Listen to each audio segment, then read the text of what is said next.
एसएससीचाच plan का केला? नाही, सुरुवातीला असं होतं की सर माझा प्लॅन नव्हता एसएससीचा. तेजसचा बॅकग्राऊंड खूप हंबल बॅकग्राऊंड आहे, गावाखेड्यात काम बॅकग्राऊंड आहे, इंटेलिजंट असेल म्हणून त्यांनी ते एक्झाम क्रॅक केली असेल. महाराष्ट्राची मुलं आहेत की महाराष्ट्रातील मुलांना टॅलेंट खूप चांगला आहे. खूप मुलांना इंग्रजी भीती पण वाटते. मला इंग्लिशला 10वीमध्ये 64 मार्क आहेत. तेजस वयाच्या 20व्या वर्षी तयारी चालू, 22व्या वर्षी सिलेक्शन. ज्यावेळेस माझं ग्रॅज्युएशन झालं त्यावेळेस मी एसएससीचा अभ्यास करायला सुरुवात केली. अच्छा, तुमचं लग्न झालंय का? नाही, आता महाराष्ट्रातील हजारो विद्यार्थ्यांचं एक स्वप्न असतं एसएससी मधून ऑफिसर बनण्याचं.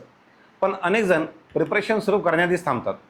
कोणाला वाटतं एसएससी खूप कठीण आहे, कोणाला वाटतं ह्या परीक्षांसाठी इंटेलिजन्स लागतं, कोणाला वाटतं मी छोट्या गावातून आलो आहे, माझं कसं काय ऑफिसर बनणं शक्य आहे. पण आज आपल्यासोबत आहेत GST and custom inspector Tejas Ghanwat, ज्यांनी हा प्रवास स्वतः पूर्ण केला आहे.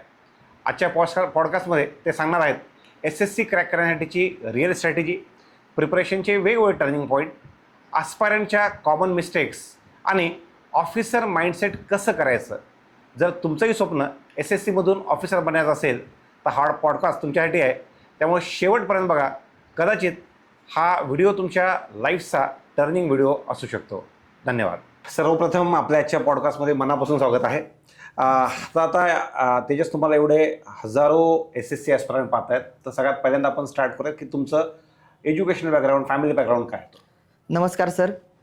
मी सातारा जिल्ह्यातील राजापूर या खेडेगावातून येतो. माझं फॅमिली बॅकग्राऊंड जे आहे ते शेतकरी आहे. म्हणजे मी एक असा सामान्य झेडपीच्या शाळेत शिकलेला विद्यार्थी आहे गावात, जे मराठी माध्यमाचे आहे 7वीपर्यंत. आणि जसं की सर्वच परीक्षा करणारे जे विद्यार्थी आहेत ते एक स्वप्न उराशी बाळगून येतात किंवा मला अधिकारी व्हायचं आहे. कारण की आपण बऱ्याचदा मी खेडेगावात माझ्या आईवडिलांना शेती करताना पाहिलेलं असतं आणि त्यावेळेस असं वाटतं की बाबा आपण तर हे करायचं नाही आहे, आपण एक अधिकारी व्हायचं की बाबा आपण MPSC करूया, असं मला सुरुवातीला वाटायचं की आपण कोणती ना कोणती स्पर्धा परीक्षा द्यायची आणि अधिकारी व्हायचं म्हणून. तर तसंच एक स्वप्न उराशी बाळगून मी पण एक स्पर्धा परीक्षा द्यायचं ठरवलेलं होतं. लहानपणापासून असं वाटायचं स्पर्धा परीक्षा द्यायची म्हणून, त्यामुळेच हा स्पर्धा परीक्षेचा प्रवास सुरू झाला माझा. पण हे सगळं करत असताना एकदम म्हणजे ग्रॅज्युएशनला तुम्ही कुठे ॲडमिशन घेतलं आणि एकदम एसएससीचाच प्लॅन का केला? नाही, सुरुवातीला असं होतं की सर माझा प्लॅन नव्हता एसएससीचा. सुरुवातीला मी MPSC करायसाठीच फर्ग्युसन कॉलेज पुण्यात ॲडमिशन घेतलेलं, जसं सर्वच बरेच मुलं त्यासाठी जातात पुण्याला. आणि जसं की मी कोरोनात सांगतो, मी कोरोनामुळे एक चांगलं मला एक ॲडव्हान्टेज मिळाला की मला लक्षात आलं की मी पहिल्यांदा MPSC करायचं म्हणून गेलो, परंतु फर्स्ट इयरला असताना काय अभ्यासच केला नाही आपण, की जसं की थोडंफार कॉलेजच्या दुनियेत आपण वाहून जातो त्या प्रकारे माझं पण झालं. पण जसं कोरोना नंतर घरी गेलो तर जाणवायला लागलं की यार आपण स्पर्धा परीक्षेसाठी गेलो, पण मी काय केलं नाही ॲक्च्युअलमध्ये, तर आपण ते केलं पाहिजे. तर त्यामुळं मी मग सुरुवातीला MPSCचं सिलेबस वगैरे पाहायला लागलो, थोडंफार MPSCचा अभ्यास करायला लागलो. आणि ते करता करता थोडंफार कोरोनामध्ये काय झालं की ऑनलाईन कोचिंग सुरू झालं, तर किंवा डिजिटल हे सगळं डिजिटलायझेशन व्हायला सुरुवात झाली प्रत्येक गोष्टींची. तर हळूहळू यूट्यूबच्या माध्यमातून वगैरे मला कळायला लागलं की बाबा अशी पण काहीतरी एसएससीची एक्झाम आहे.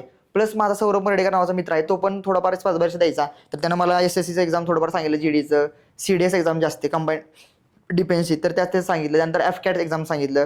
तर अशा एक्झाम मी सेकंड इयर असताना द्यायला लागलेलो.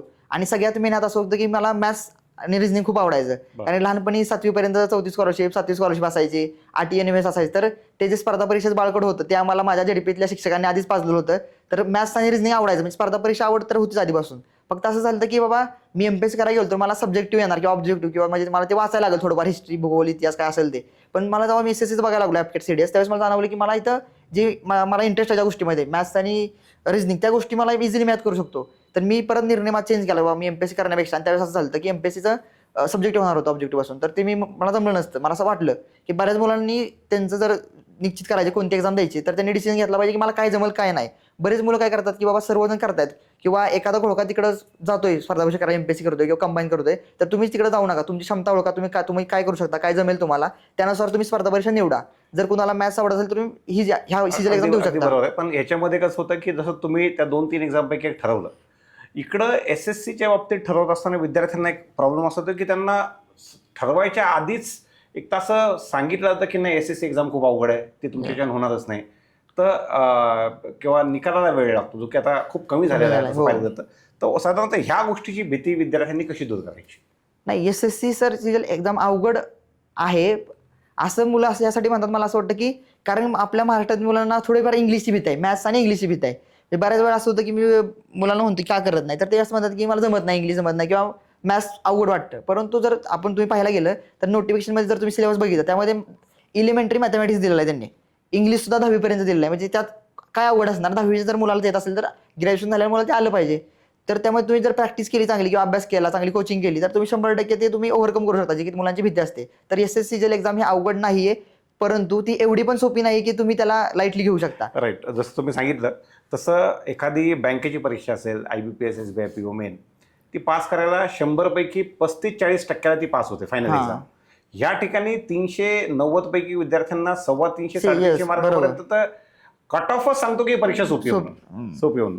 बरं, त्यात तुम्ही तर ठरवल्याच्या नंतर तुमचा डेलीचा स्टडी प्लॅन किंवा एक अभ्यासाचं शेड्यूल हे तुम्ही कसं ठेवलं जेणेकरून एवढ्या कमी वेळात निकालाला? माझं पहिल्यांदा असं होतं की मी कॉलेज वयात असताना, मी कॉलेजमध्ये असताना मी 2020-21 पासूनच थोडंफार माझे स्पर्धा परीक्षेचा आहेत एपकॅट सीटी त्याचा स्टडी करायचो थोडं म्हणजे मी थोडं त्या फ्लोमध्ये होतो की स्पर्धा परीक्षेच्या.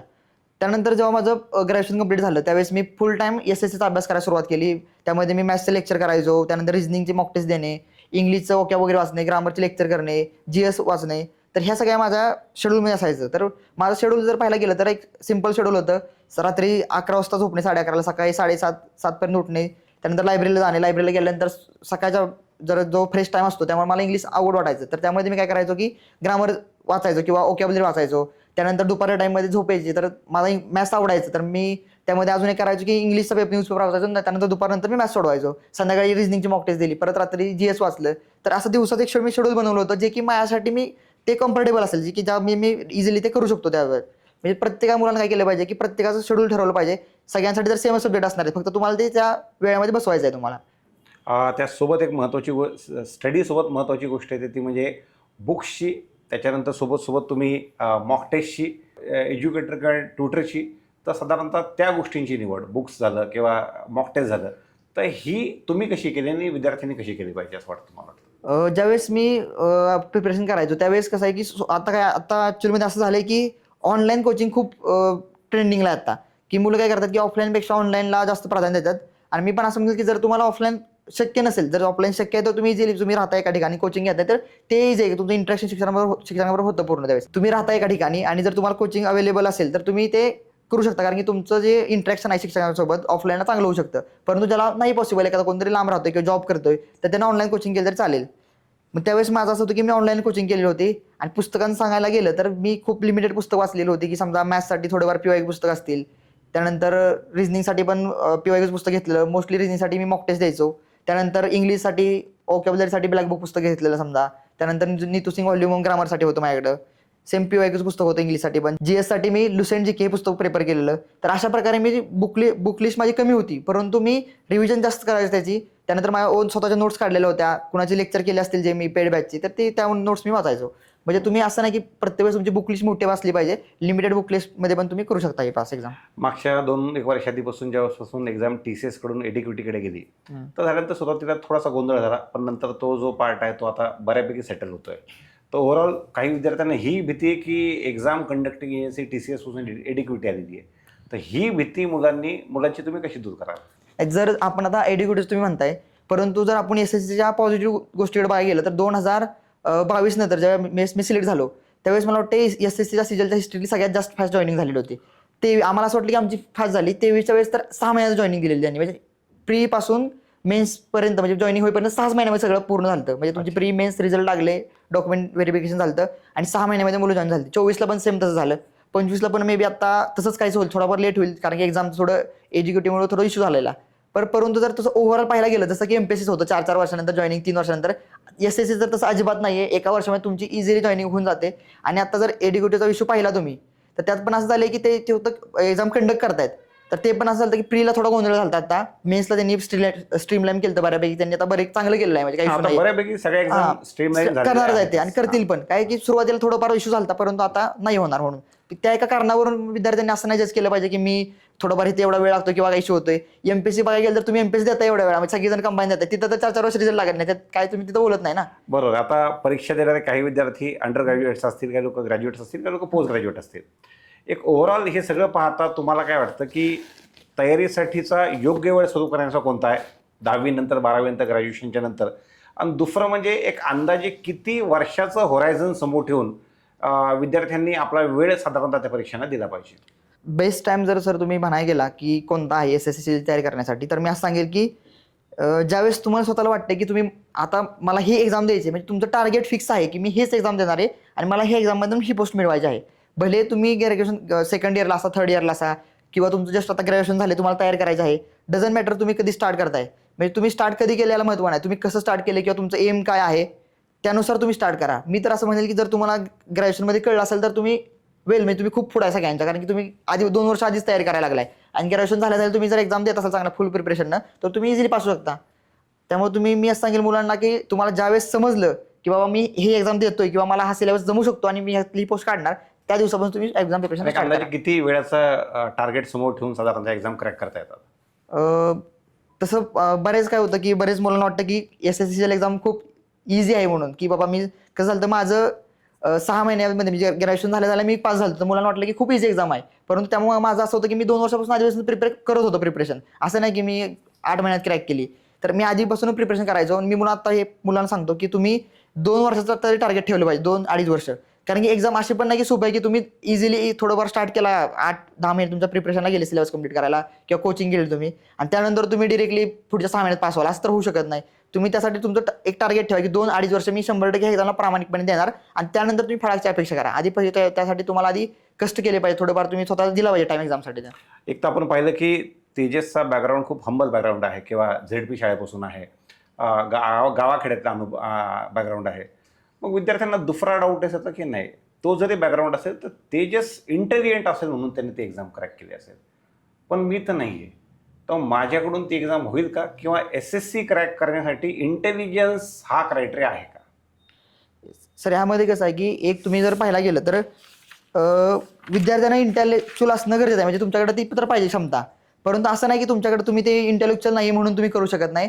कारण की तुम्ही जर SSC मधला टक्का पाहायला गेला तर बऱ्यापैकी नॉर्थची मुलं आहेत त्यामध्ये, आणि नॉर्थचा जर त्यामध्ये पण बिहार आहे, UP आहे, तो पार्ट आहे त्यामध्ये, म्हणजे झारखंड असेल, तर तिथली मुलं आपल्या एवढी इंटेलेक्च्युअल नाही आहेत, त्यांच्याकडे हार्डवर्क करण्याची क्षमता जास्त आहे. आणि महाराष्ट्रातली मुलं काय आहेत की महाराष्ट्रातील मुलांना टॅलेंट खूप चांगलं आहे, परंतु त्यांचं काय असं आहे की आपल्याकडे जर थोडंफार इंडस्ट्रियलायझेशन चांगलं असल्यामुळं त्यांना माहिती आहे की आपल्याला आपण जरी मरणार नाही असं, म्हणजे ॲटलीस्ट आपल्याला जॉब तरी मिळेल.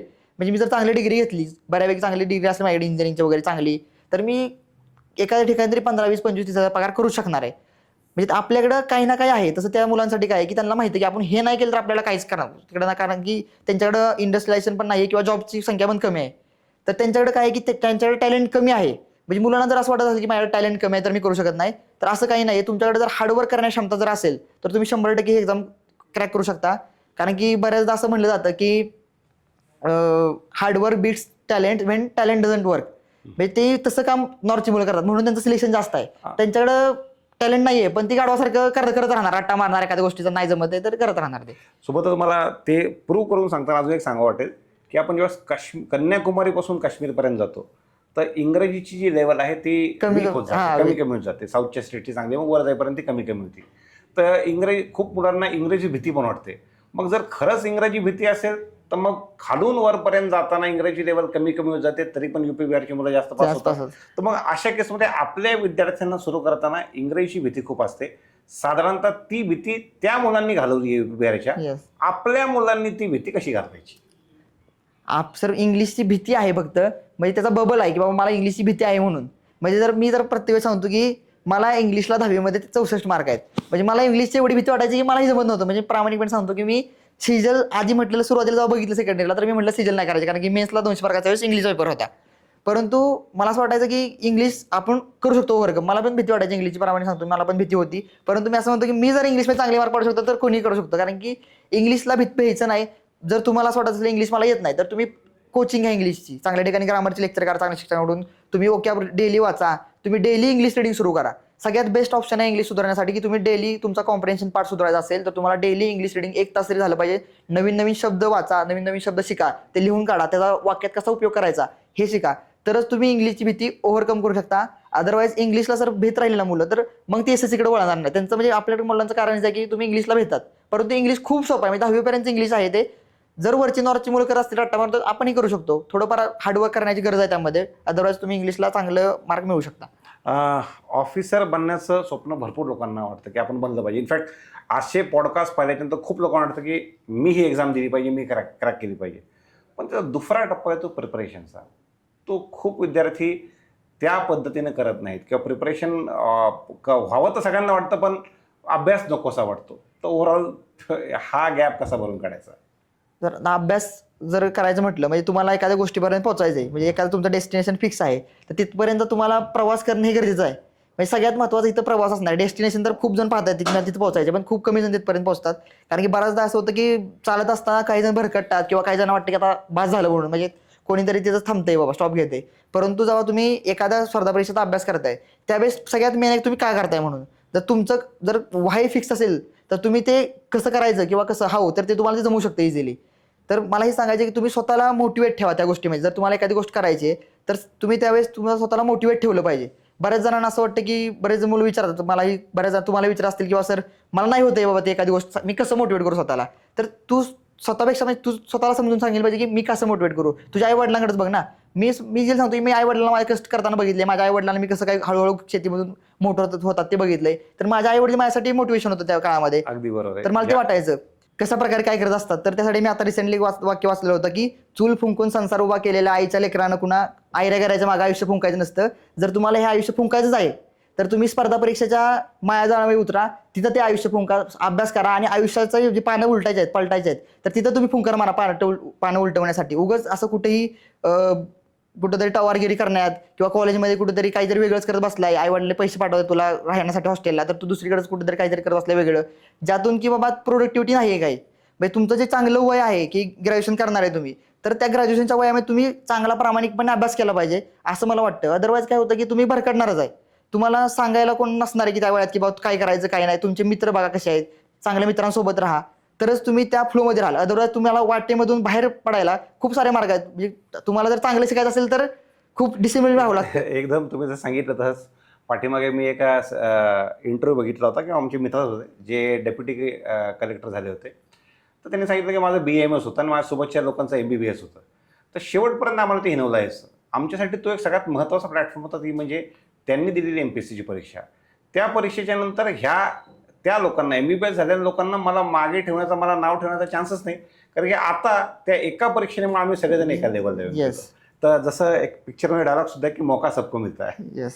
तर मला पुढचा माझा प्रश्न होता की ओव्हरऑल लहान गाव म्हणजे खेडेगावातल्या मुलांनी किंवा छोट्या शहरातल्या मुलांनी खरंच SSC बनण्याचं स्वप्न पाहावं का?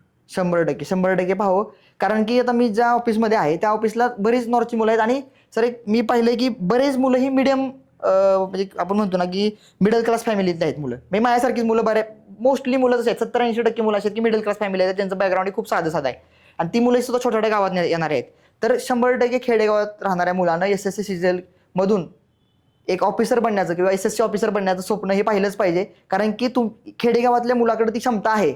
कारण की जे आपण म्हणतो की लात मारायला तिथं पाणी काढता आलं पाहिजे, ती क्षमता खेडेगावातील मुलाकडे 100% आहे. फक्त त्याला कळलं पाहिजे कुठं लात मारायची म्हणून. तर ही लात तुम्ही SSC CGL ह्या एक्झामवर मारा, 100% तुम्हाला त्या पाण्याच्या स्वरूपात तुम्ही ॲज अ इन्स्पेक्टर किंवा ॲज अ ऑफिसर म्हणून ते पाणी बाहेर काढणार आहात. बरोबर आहे. आणि त्यातल्या त्यात जसं तुम्ही सांगितलं आता आज एखादा हा व्हिडिओ बघून एखाद्या विद्यार्थ्याने ठरवलं हो मला SSC करायचं आहे, त्याच्या पुढचे तयारीचे टप्पे काय काय असले पाहिजे?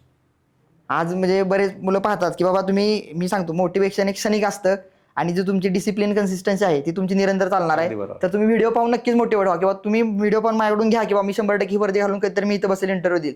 परंतु तुम्ही जर आता सुरुवात तुम्हाला करायची म्हटलं तर तुम्ही सुरुवातीला काय आहे म्हणजे एक्झाम नक्की काय आहे SSC CGL बाबा, ते बरेच व्हिडिओ मी माझ्या युट्यूब चॅनलवर टाकलेले आहेत. तेज घनवट SSC बाय तेज घनवट युट्यूब चॅनलवर टाकले आहेत. माझा चॅनल पण आहे इन्स्पेक्टर तेज घनवट नावाचा इंस्टाला, त्यावर व्हिडिओ आहेत. बरेच तुम्ही सोशल मीडियावर संकल्प एज्युकेशनमध्ये टाकलेले व्हिडिओ आहेत की वेगवेगळे नोटिफिकेशन आलेले व्हिडिओ आहेत, ते तुम्ही पहा. म्हणजे सगळ्यात पहिलं की रिसर्च की बाबा मी ही एक्झाम देतोय तर मी नक्की काय करणार आहे. बाबा मी उठलो आणि मला समजा मी असंच म्हणून चालणार नाही की मला फिरायला जायचं आणि आज मी निघालो बाबा औरंगाबादला निघालो किंवा मी उद्या पुण्याला निघालोय म्हणून. तर तुम्हाला थोडंफार माहिती पाहिजे की मी कुठं निघालोय बाबा, कसं जाणार. तर तुम्ही एक्झाम ठरवा काय देणार आहे. तुम्ही SSC CGL देणार आहे तर मी कुठली पोस्ट काढू त्यातली किंवा त्याचा सिलेबस काय आहे. तर तुम्ही त्यापासून स्टार्ट करा की आता मी कुठं कोचिंग घेऊ, त्याची ऑनलाईन घेऊ ऑफलाईन घेऊ, मला कुठं गेलं पाहिजे कोचिंगसाठी ते तुम्ही डिसाईड करा. कोचिंगला जावा, क्लास जॉईन करा, कोणीतरी तुमचा मेंटर असला पाहिजे, त्याच्याशी संपर्क करा की मी अशी एक्झाम करतोय. म्हणजे तुमचा हा तो रोड मॅप जो म्हणतो आपण तो बनवला पाहिजे तुम्ही. उगाच म्हणजे तुम्ही डिरेक्टली माझा व्हिडिओ पाहिला आणि मला वाटलं की चला मी आता उद्यापासून हे करतो, तसं झालं नाही पाहिजे. तुमचा एक प्रॉपर प्लॅनिंग पाहिजे त्या एक्झामसाठी. कारण की स्पर्धा परीक्षेचा मायाजाळ खूप आता सध्याच्या कंडिशनमध्ये भयंकर आहे. खूप स्पर्धा परीक्षा करणारे विद्यार्थी आहेत आता, तर तुम्हाला त्यांच्यासोबत स्पर्धा करायची आहे जे 3-3, 4-4 वर्ष आधीपासून तयारी करतायत. तर तुम्ही उतरताना सगळं पूर्ण तयारीशी उतरा किंवा मला असं करायचं आहे आणि मी हा रोड मॅप बनवलेला आहे. एक विद्यार्थ्यांच्या मनातला प्रश्न होता की हे वर्दी पाहिल्याच्या नंतर पहिल्यांदा त्यांना असं वाटतं की ही जी पोस्ट आहे GST अँड कस्टम्स इन्स्पेक्टरची, ह्याची सॅलरी, त्यानंतर पर्क्स, फॅसिलिटीज ह्या सध्या कशा आहेत आणि 8th पे कमिशन नंतर ह्या कशा होतील? आत्ता जी माझी सॅलरी आहे ती 7th पे कमिशन नुसार आहे. जे सिजलमध्ये सेंट्रल एक्साइज इन्स्पेक्टर जे आहे, आता म्हणजे त्याचं नाव आहे central GST and custom inspector, त्यासाठी पे लेवल 7 आहे, जिचं बेसिक पेमेंट हे 44,900 असतं. आणि त्यानुसार तुमची जर फर्स्ट सॅलरी पाहायला गेलं तर तुम्ही XYZ असा 3 सिटीमध्ये नुसार असतं. तर त्यामुळे तुम्हाला एक सिटीमध्ये जर असाल तर तुमची in hand salary he 80,000 plus असते. पहिल्याच पगाराची तुमची सॅलरी आता ती 7 असणार पे कमिशन नुसार 80,000 प्लस. 80,000 प्लस असणार आहे. अच्छा. आणि त्यासोबत तुम्ही पर्क्स पाहायला गेलं तर सॅलरीमध्ये तुम्हाला DA, TA, त्यानंतर हाऊस अलाउन्स आहे, तर ते मिळूनच तुम्हाला मी 80,000 सांगितलं. सोबत तुम्हाला CGSS जे असतं, सेंट्रल गव्हर्नमेंट हेल्थ स्कीम असते, त्यानुसार तुम्हाला त्या हॉस्पिटलचं पण काही बेनिफिट मिळतो. त्यासोबत तुम्हाला जर मी 8व्या वेतन आयोगाचं बघितलं तर जस्ट कमिशन म्हणले आता, अजून त्यांनी काही फिटमेंट फॅक्टर सांगितलं नाही, पण तरी पण मी अंदाज सांगतो की 35-40% जरी सॅलरी वाढली तरी 1,10,000 1,20,000 सॅलरी जाऊ शकते. म्हणजे मी एक टेंटेटिव्ह सांगतोय एवढी सॅलरी होऊ शकते. म्हणजे इन्क्रीज तर होणारच आहे, फक्त किती होणार अजून काही डिसाईड झालं नाही, पण 30-35-40% तर इन्क्रीज होणार 100%. अच्छा, तुमचं लग्न झालंय का? नाही, आता नाही झालेलं. ती माहिती महत्वाची सोबत. सो तुमचा आता हा झाला सॅलरी पर्क्सबद्दल. तर GST आणि कस्टम इन्स्पेक्टरचा तुमचा वर्क प्रोफाईल नेमका कसा आहे, तिथे काय काय ऑफिशियल ड्युटीज वगैरे कशा कशा असतात, त्याबद्दल सुद्धा मला नाही करायला आवडेल. जो वर्क प्रोफाईल आहे GST अँड कस्टम इन्स्पेक्टरचा तो खूप डायव्हर्सिफाईड आहे. मला म्हणजे आता ब्रीफमध्ये सांगेल मी थोडक्यात की काय काम करतो म्हणून आम्ही. तर ॲज अ GST इन्स्पेक्टर म्हणून जसं की स्टेट GST मध्ये STI म्हणून जी पोस्ट कंबाईनमधून होते, तर त्याचंच काम आम्ही GST इन्स्पेक्टर म्हणून करतो. प्लस आम्हाला कस्टम्स म्हणजे जे काही आपले सीमा शुल्क आपण म्हणतो की पोर्टवर वगैरे किंवा एअरपोर्टवर जे असतात, तर कस्टमचं काम करण्याची संधी पण आम्हाला मिळते सोबतच. आता माझं पोस्टिंग हे GST मध्ये ऑडिट डिपार्टमेंटला आहे, जिथं मी वेगवेगळ्या कंपन्यांचं ऑडिट करतो. जिथं जाऊन मला मी त्या कंपनीनं किती रिव्हेन्यू लिकेज केलेलं आहे, किती GST चुकवला, काय केलं तर ते भरून घेणं, त्यांचं डॉक्युमेंट व्हेरिफिकेशन करणं, हे काम करतो. सोबत आमच्या GST मध्ये इन्व्हेस्टिगेशन डिपार्टमेंट पण असतं, त्याला अँटी विजन असं म्हणतात. त्यानंतर आमच्या जसं CBIचा विंग असतं वेगळं, पोलिसांचा CID वगैरे, तसं आमच्या पण विंग आहेत, DGI वगैरे किंवा DRI, रेव्हेन्यू इंटेलिजन्स आहे. तर अशा वेगवेगळ्या म्हणजे तुम्ही GST इन्स्पेक्टर म्हणून खूप वेगवेगळ्या ठिकाणी काम करू शकता. म्हणजे माझं असं प्रामाणिकपणे मत आहे की खूप चांगली पोस्ट आहे. जर महाराष्ट्रातील मुलांनी ही पोस्ट घेतली GST इन्स्पेक्टर, प्लस तुमचं होम स्टेट मिळालं तुम्हाला महाराष्ट्र, तर याच्या व्यतिरिक्त बेस्ट पोस्ट नाही SSCL मध्ये. आणि सोबत हे करताना प्रमोशनच्या संधी त्या साधारणतः किती किती वर्षांनी असतात आणि सध्या कसं आहे? सध्याचं प्रमोशन हे पहिलं प्रमोशन हे सुपरिटेंडेंट असणार आहे GST इन्स्पेक्टर नंतर. ते साधारणतः आता 6 ते 8 वर्षापर्यंत आहे, ते कॅटेगरीनुसार व्हॅरी करतं. आणि त्यानंतरचं दुसरं प्रमोशन आहे ते 15 वर्ष लागतात जवळपास ॲज असिस्टंट कमिशनरसाठी. म्हणजे ज्या लेवलला UPSCचा IRS जॉईन, तिथं जायला आम्हाला 15-20 वर्ष लागणार. म्हणजे ज्या विद्यार्थ्यांचं UPSC झालं जरी नाही, 15 वर्षांनी तो ती पोस्ट एन्जॉय करू शकतो. एन्जॉय करू शकतो, राईट. अच्छा. तेजस, वयाच्या 20व्या वर्षी तयारी चालू आणि 22व्या वर्षी सिलेक्शन. आम्हाला थोडंसं विद्यार्थी वर्गाला त्या 20 पासून 22 वर्षापर्यंत त्या टाईम पिरियडवर थोडंसं झूम केलं तर त्याच्यामध्ये आम्हाला काय काय साधारणतः सांगाल की कशी तयारी केली होती, ते जास्त महत्त्वाचं आहे विद्यार्थ्यांना. सर 20व्या वर्षी म्हणजे स्टार्ट केलं, म्हणजे मी साधारणपणे ग्रॅज्युएशनमध्ये असताना सुरुवात केली होती. बरोबर. तर मी फुल टाइम SSCचा अभ्यास करत नव्हतो त्यावेळेस. मी वेगवेगळ्या स्पर्धा परीक्षेचा अभ्यास त्यावेळेस सुरू होता, FCAT असेल, CDS असेल. तर मी थोडंफार मॅथ्स, रिझनिंग आणि GK GS ह्याचं टचमध्ये होतो मी त्याच्यात. थोडंफार मी त्याचा स्टडी सुरू होता, परंतु मी फुल टाइम SSCचा अभ्यास करत नव्हतो. ज्यावेळेस माझं ग्रॅज्युएशन झालं त्यावेळेस मी SSCचा अभ्यास करायला सुरुवात केली. म्हणजे त्यावेळेस मी 6 ते 8 महिने फुल टाइम SSCचा अभ्यास केला, पण त्याला माझी पार्श्वभूमी होती थोडीफार. मी 2 वर्ष आधी अभ्यास केला होता थोडा. त्यामुळं म्हणजे माझं एवढ्या लवकर सिलेक्शन होण्याचं एकच कारण आहे की बाबा मी आधीपासून अभ्यास करतोय. आणि त्यात अजून एक मी असं ऍड करतो की लहानपणापासून मी एक असा अभ्यासू विद्यार्थी म्हणूनच आहे आतापर्यंत. म्हणजे जर जसं की मला 7वी पर्यंत असेल, 10वीला चांगले मार्क होते मला, 12वीला मी इव्हन ग्रॅज्युएशनला सुद्धा चांगला अभ्यास केला होता. म्हणजे मी हे लवकर होण्यामागचं एकच कारण आहे की बाबा मी खूप आधीपासून लहानपणापासूनच अभ्यास करायला लागलोय, आणि त्याचं एकत्रित फळ हे मला SSC मध्ये फर्स्ट अटेम्प्ट मधून मला सिलेक्शन होण्याचं आहे. त्यामुळे मी एवढं लवकर सिलेक्शन झालं. ओव्हरऑल हे सगळं पाहताना भरपूर मुलींचे पालक सुद्धा हा इंटरव्ह्यू पाहतात आणि त्यांना असं वाटतं, अचानक एक भीती सुद्धा पालकांना वाटते की बापरे वर्दीवाला जॉब. तर असं काही आहे का की त्याच्यामध्ये सगळे जॉब हे फील्ड जॉब आहेत किंवा काही ऑफिस जॉब पण असतात? आणि दुसरं म्हणजे मुलींसाठी साधारणतः हा जॉब कसा आहे, आणि समजा मुलीला ॲज अ GST इन्स्पेक्टर म्हणून करिअर करायचं आहे तर त्या मुलींसाठी वेगळ्या काही संधी आहेत का? नाही, मुली आता SSC सिजलमध्ये सर जेवढ्या पोस्ट आहेत, SSC सिजलमध्ये जवळपास क्लास 2 आणि क्लास 3च्या 60+ पोस्ट आहेत. तर तुमच्या मार्क्सनुसार तुम्हाला जी पोस्ट भेटेल तुम्हाला मिळते. चांगले मार्क्स असतील तर तुम्हाला जी पोस्ट पाहिजे ती तुम्ही डिझायर करता जी पोस्ट ती भेटते तुम्हाला. परंतु आणि ह्यातमध्ये अजून एक असं आहे की मुलींसाठी सर्वच पोस्ट बेस्ट आहेत.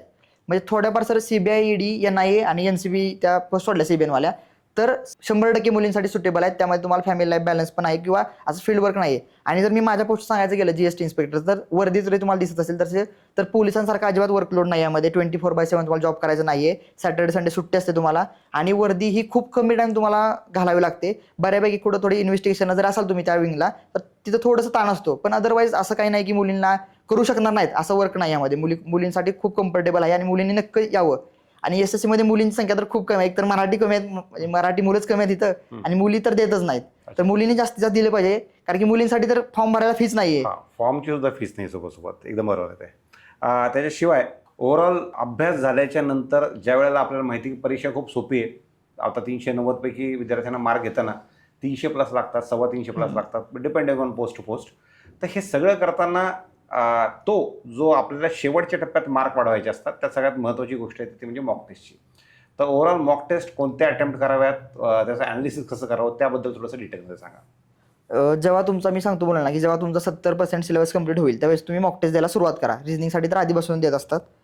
तर त्यामध्ये असं आहे की मॉक टेस्ट म्हणजे तुमची मॉक ड्रिल जसे करतात सैनिक, तर त्यासारखं तुमचं आहे की मॉक ड्रिल आहे तुमचं एसएससीचं मॉक टेस्ट म्हणजे तुम्हाला मॉक टेस्टसाठी वेगवेगळे प्लॅटफॉर्म आहेत. मी सांगतो की टेक्स्ट बुक आहे, ऑलिबोर्ड आहे, आरबी पण आहे किंवा पंडित म्हणून आहे, त्यांच्या मॉक टेस्टचे प्लॅटफॉर्म आहे, ॲप आहेत वेगवेगळ्या. तर त्यामध्ये तुम्ही 1, 2, 3 जरी तुमच्याकडे असतील यातल्या 4 पैकी 5 पैकी 3 जर असतील तरी बेस्ट आहे. तुम्ही वेगवेगळ्या मॉक टेस्टच्या प्लॅटफॉर्मवर जावा, तिथं मॉक टेस्ट द्या. टेक्स्ट बुक आहे, ऑलिबोर्ड आहे, त्यावर द्या. मॉक टेस्टमधून तुमचं असं होतं की तुम्ही जेव्हा मॉक टेस्ट देता त्यावेळेस तुम्हाला तुमची खरी पात्रता कळते. तुम्ही कुठं आहात, कुठं तुम्ही स्टँड करता एवढ्या क्राऊडमध्ये, ते तुम्हाला लक्षात येतं की बाबा मला अजून किती केलं पाहिजे. म्हणजे तुमचं ॲक्च्युअल जे तुम्ही काही कष्ट केलेलं आहे किंवा तुम्ही काय अभ्यास करता त्याचं जर तुम्हाला त्या आरशात स्वतःला पाहायचं असेल तसं तुम्ही त्या मॉक टेस्टच्या स्वरूपातून तुम्ही पाहू शकता की बाबा तुम्ही कुठं स्टँड करताय. तर मॉक टेस्ट द्या. मॉक टेस्टमध्ये तुम्हाला लक्षात येईल की बाबा मला एवढे मार्क पडत आहेत. परंतु बरेच मुलं काय करतात की मॉक टेस्ट देतात आणि मॉक टेस्ट दिल्यानंतर मार्क पाहून ठीक आहे बाबा आता मी नेक्स्ट मॉकमध्ये वाढवतो. ज्यात त्यामध्ये जे मेन राहिलं ते राहिलं ॲनालिसिस. म्हणजे मी ॲनालिसिसपेक्षा असं म्हणेल की डीप ॲनालिसिस केलं पाहिजे. त्यांनी एकदम थरो जाऊन बघितलं पाहिजे काय झालं म्हणून त्यामध्ये. तर तुम्ही ॲनालिसिस पण करा. जर 1 तास मॉक टेस्ट देत असाल तर 1 ते 1.5 तास तुम्ही त्याचं ॲनालिसिस करा की मी कुठं चुकलो म्हणून. कारण की स्वतःची चूक तुम्ही स्वतःच त्यातून काढू शकता. तर त्या मॉक टेस्ट त्यासाठी महत्त्वाच्या आहे तुमची मार्क इम्प्रूव्हमेंटसाठी. एसएससी सीजीएलमधून विद्यार्थ्यांनी हे पाहिलं सध्याला की जीएसटी इन्स्पेक्टरची पोस्ट काय आहे, पण सीजीएलमध्ये अजूनही बाकी पोस्ट आहेत आणि जवळपास 2 वर्षाची तुमची सेंट्रल गव्हर्नमेंटची सर्व्हिस झाली आहे. तर इतर ज्या पोस्ट आहेत त्याच्याबद्दल पण थोडंसं डिटेलमध्ये सांगा, कारण की आजकाल वेब सिरीजच्या जमान्यामध्ये तुमच्या ह्या ज्या पोस्ट आहेत ना ह्या खूप जास्त हायलाईट होत आहेत. तर जीएसटी इन्स्पेक्टर सोडून अजून सीजीएलमध्ये कोणकोणत्या पोस्ट आहेत, चांगल्या पोस्ट आहेत जे विद्यार्थी ग्रॅब करू शकतात? आता बऱ्याच जणांनी म्हणजे माझ्यामुळे बऱ्याच जणांना वाटतं की जीएसटी इन्स्पेक्टर एवढी एक पोस्ट आहे का, तर नाही. मग असं सांगितलं तसं खूप पोस्ट आहेत. तर त्यामध्ये तुम्हाला माहीत असलेल्या म्हणजे पोस्ट सांगतो मी की ज्या क्लास 2 खूप चांगल्या पोस्ट आहेत. त्यामध्ये सगळ्यात पहिलं ते एएसओ. पण एएसओ पोस्ट मी ह्यासाठी सांगत नाही की एएसओ दिल्ली बेस्ट पोस्ट आहे, आपल्याला तिकडे जायचं नाही. महाराष्ट्रात मुलांनी फक्त महाराष्ट्रात जायचं, दिल्ली जाऊन काही उपयोगच नाही ना, आपल्याला होम स्टेट पाहिजे. तर एएसओ पेक्षा जर सगळ्यात चांगली पोस्ट म्हटलं तर GST inspector plus home state. Same सगळ्या जणांनी रेड पिक्चर बघितलं असेल, इन्कम टॅक्स इन्स्पेक्टरची पोस्ट आहे. खूप मस्त पोस्ट आहे, एकदम चांगली वर प्रोफाईल आहे. त्यानंतर त्यामध्ये आहे प्रिव्हेंटिव्ह ऑफिसर. प्रिव्हेंटिव्ह ऑफिसर हा पोर्टवर तुम्ही बघितला असेल किंवा एअरपोर्टवर व्हाईट ड्रेसमध्ये ऑफिसर असतो, त्याला प्रिव्हेंटिव्ह ऑफिसर म्हणतात. तो पण इन्स्पेक्टरच असतो, त्याला प्रिव्हेंटिव्ह ऑफिसर म्हणतात. ती पोस्ट आहे. एक्झामिनर आहे. एक्झामिनर पण जेव्हा शिप येते त्यावेळेस त्याचं एक्झामिनेशन करण्यासाठीचं काम असतं की किंवा एअरपोर्टवर कार्गो जातं, एअर कार्गो वगैरे त्यावेळेस. म्हणजे ह्या ज्या पोस्ट आहेत त्या खूप एकदम बेस्ट पोस्ट म्हणून आहे. त्याची वर्क प्रोफाईल एकदम मस्त आहे. तुम्हाला काम करताना त्याची एन्जॉयमेंट तिथं असणार आहे तुम्हाला किंवा तुम्ही शिकत राहणार आहे त्या प्रत्येक पोस्टमध्ये. त्यानंतर जर तुम्हाला थ्रिल पाहिजे असेल आयुष्यात पण त्यामध्ये फॅमिली लाईफ नाही आहे तर त्यामध्ये सीबीआय सब इन्स्पेक्टर आहे, एनआयए इन्स्पेक्टर आहे, एनसीबी सब इन्स्पेक्टर आवडतात. फक्त तो एक क्राऊड वेगळा आहे, क्राऊड आवडतो त्यांना. त्यानंतर तुम्हाला टॅक्स असिस्टंट, जसे तुम्ही सरळ सेवेतून क्लास 3 टॅक्स असिस्टंट होता तसं तुम्हाला सेंट्रल गव्हर्नमेंटमध्ये पण इन्कम टॅक्स आणि जीएसटी मध्ये टॅक्स असिस्टंट म्हणून भरती होता येतं. त्यानंतर ऑडिटर आहे, डिव्हिजनल अकाउंटंट आहे, अशा बऱ्याच पोस्ट आहेत. त्यानंतर एअरपोर्ट ऑथॉरिटीमध्ये पण तुम्हाला जाता येतं.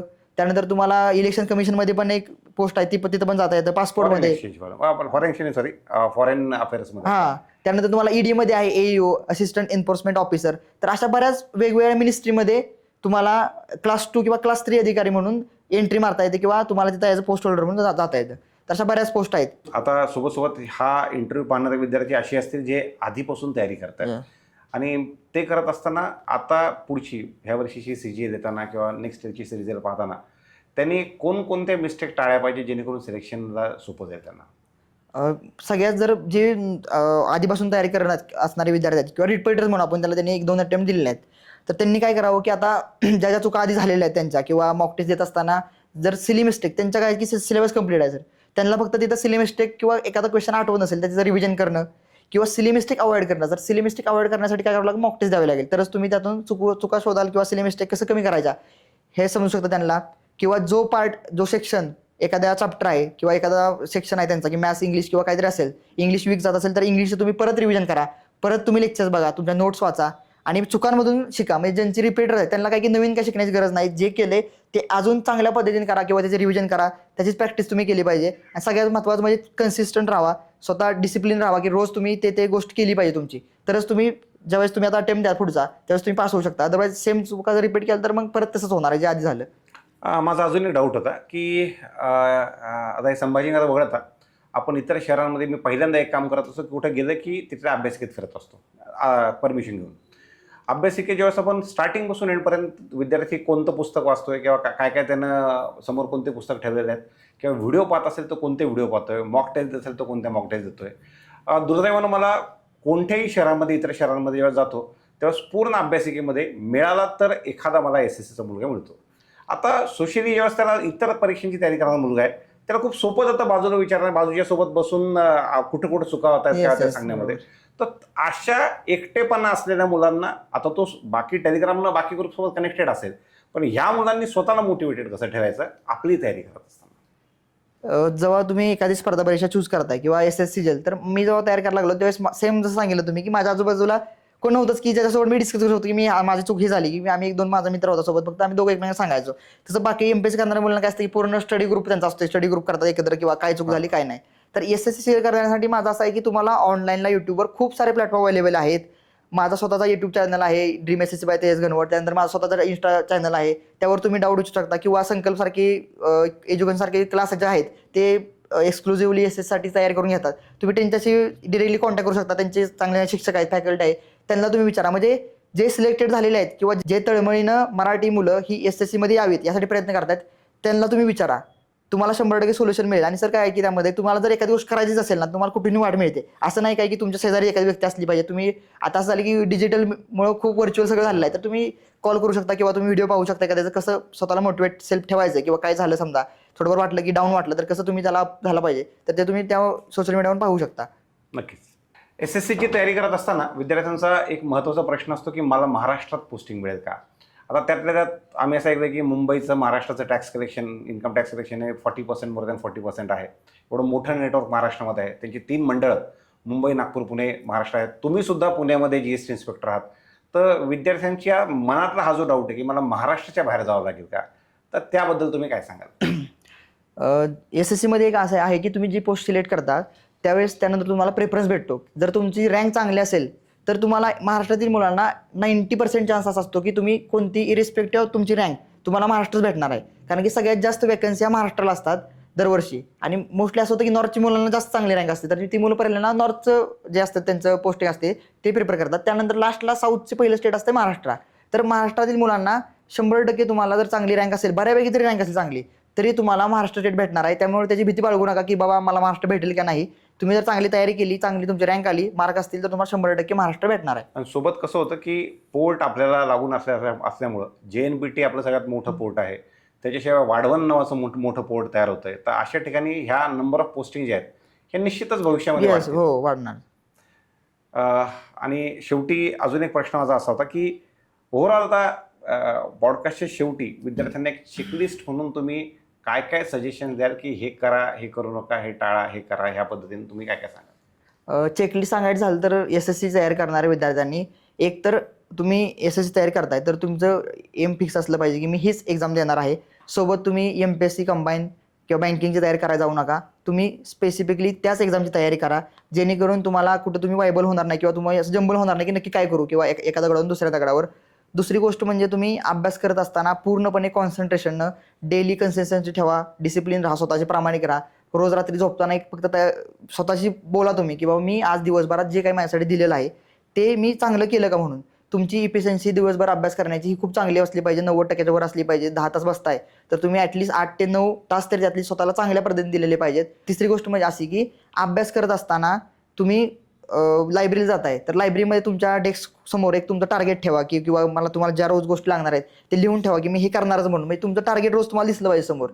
म्हणजे डेली तुमची चेकलिस्टमध्ये हे सगळ्या गोष्टी असल्या पाहिजे की मला काय करायचं आहे म्हणून. तुमचा अभ्यास कशा पद्धतीने असला पाहिजे, रात्री झोपताना मी काय विचार करून तुमचं दुसऱ्या दिवशी शेड्यूल तुम्ही फिक्स करा. त्यानंतर तुमची जर एखादी पोस्ट असेल की मला ही पोस्ट पाहिजे, तर त्या पोस्टसाठी तुम्ही ट्राय करा. तुम्हाला किती मार्क पाडायचे त्यानुसार तुम्ही अभ्यासाला लागा. तुमच्या जर चुका काय होत असतील तर काय चुका होत आहेत त्या तुम्ही स्वतः चुका निदर्शनास आणा किंवा मला ही चूक नाही केली पाहिजे, ही मिस्टेक मी तर चुकतोय. तर ह्या सगळ्या गोष्टी जर तुम्ही केल्या, चेकलिस्ट ठेवा ह्या प्रकारे. अजून तुम्हाला वाटत असेल तर तुमची चेकलिस्ट बनवा. तर ह्या चेकलिस्टमध्ये तुम्ही काही गोष्टी ज्या ठेवताय त्या प्रामाणिकपणे फक्त करत राहा. अदरवाईज काय होणार आहे की तुम्ही जर ह्या सगळ्या गोष्टी लक्ष नाही दिलं तर अभ्यास करत राहाल परंतु तुमचं सिलेक्शन होणार नाहीये. तुम्ही चांगल्या पद्धतीने जर अभ्यास केला अशा प्रकारे की प्रत्येक एक मेंटॉर ठेवला, चांगल्या पद्धतीने अभ्यास केला, मॉक टेस्ट दिल्या, कन्सिस्टन्स ठेवली, डिसिप्लिन असला, तर ह्या प्रकारे तुम्ही जर गेला तर तुमचं 100% 2 वर्षामध्ये सिलेक्शन तर होणारच आहे. सोबत मला अजून एक गोष्ट नमूद करायची वाटते की आधी जी गोष्ट नव्हती, आता इनफॅक्ट महाराष्ट्र शासन सुद्धा विद्यार्थ्यांना बार्टी, TITI, RT, सारथी आणि महाज्योतीच्या माध्यमातून विद्यार्थ्यांना ह्या परीक्षांसाठी, स्टाफ सिलेक्शन परीक्षांसाठी स्पेसिफिकली पाठीमागं पुश करतं ह्या एक्झामला की जास्तीत जास्त विद्यार्थ्यांनी सिलेक्शन किंवा विद्यार्थ्यांनी यामध्ये यावं आणि येऊन जास्तीत जास्त निकाल जे आहेत त्या माध्यमातून काढावं. तर शासन दरबारी ते सुद्धा प्रयत्न जे आहेत ते गव्हर्नमेंटकडून चालू झालेले आहे. 100% मुलांना ते SSC म्हणजे SSC मधली मुलं आता वाढतील की ते सुरू झालंय की सारथी, बार्टी, TRTI जी काय असेल ते, त्यामुळे स्कॉलरशिप मिळते त्यांना, तर ते थोडंफार जातात त्या SSC कडे. त्यानिमित्तानं तो ओढा वाढून जाईल. आज तुम्ही तुमचा एक्सपिरियन्स, स्ट्रॅटेजी, मोटिवेशन आमच्यासोबत शेअर केलं त्याबद्दल तुमचे खूप खूप आभार. मित्रांनो, जर तुम्हाला अशाच रिअल ऑफिसर गायडन्स सेशन पाहिजे असतील तर हा व्हिडिओ नक्की शेअर करा आणि चॅनलला सबस्क्राईब करा. पुन्हा भेटूयात एका नवीन इन्स्पायरिंग ऑफिसर स्टोरीसोबत. धन्यवाद.